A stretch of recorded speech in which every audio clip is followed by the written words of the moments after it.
आपण पाहत आहात BV महाराष्ट्र न्यूज, खबरबात महाराष्ट्राची।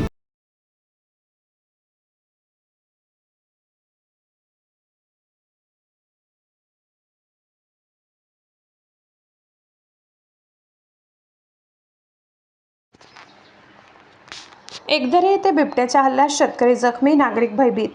पेठ तालुक्यातील एकदरे येथील शेतकरी धर्मा अशोक किरकिरे वय 27 हा दिनांक 7 रोजी सकाळी 8 वाजेच्या सुमारास एकदरे शिवारातील आपल्या शेतात नागली पिकाची पेरणी करण्यासाठी धर्मा व त्याचा लहान भाऊ सुरेश हे पेरणी साहित्य व नागली बियाणे घेऊन पायी जात असताना त्यांच्या शेतातच दबा धरून बसलेल्या बिबट्याने धर्मा याच्यावर अचानक झडप मारून त्याच्या मानेला धरून फरफटत नेत असता धर्माने प्रतिकार करत मान सोडवली। मात्र बिबट्याने त्याच्या डाव्या हातावर झडप मारून ओढत नेण्याच्या प्रयत्नात हातावर खोलवर जखम झाली। बिबट्याच्या झटापटीत धर्माच्या मानेला, पाठीला व हातावर जखमा झाल्या। त्याचा भाऊ सुरेशाने आरडाओरडा केला असल्याने बिबट्याच्या तावडीतून धर्माची सुटका झाली असल्याचे सांगण्यात येते। बिबट्याच्या हल्ल्यातील जखमी धर्मा यास पेठ ग्रामीण रुग्णालयात उपचारार्थ दाखल करण्यात आले असून औषधोपचार सुरू आहे।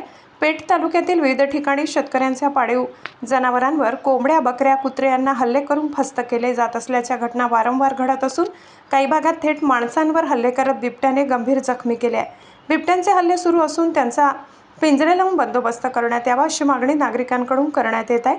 दरम्यान जखमी एकदरे येथील शेतकऱ्यांची जामुडमाळ वनपरिक्षेत्राचे वनरक्षक मजहर शेख यांनी ग्रामीण रुग्णालयात भेट घेऊन ग्रामस्थांचे म्हणणे ऐकून घेत बिबट्याचा बंदोबस्त करण्यासाठी तात्काळ वरिष्ठांशी चर्चा करून पिंजरा लावण्याबाबत आश्वासन दिले।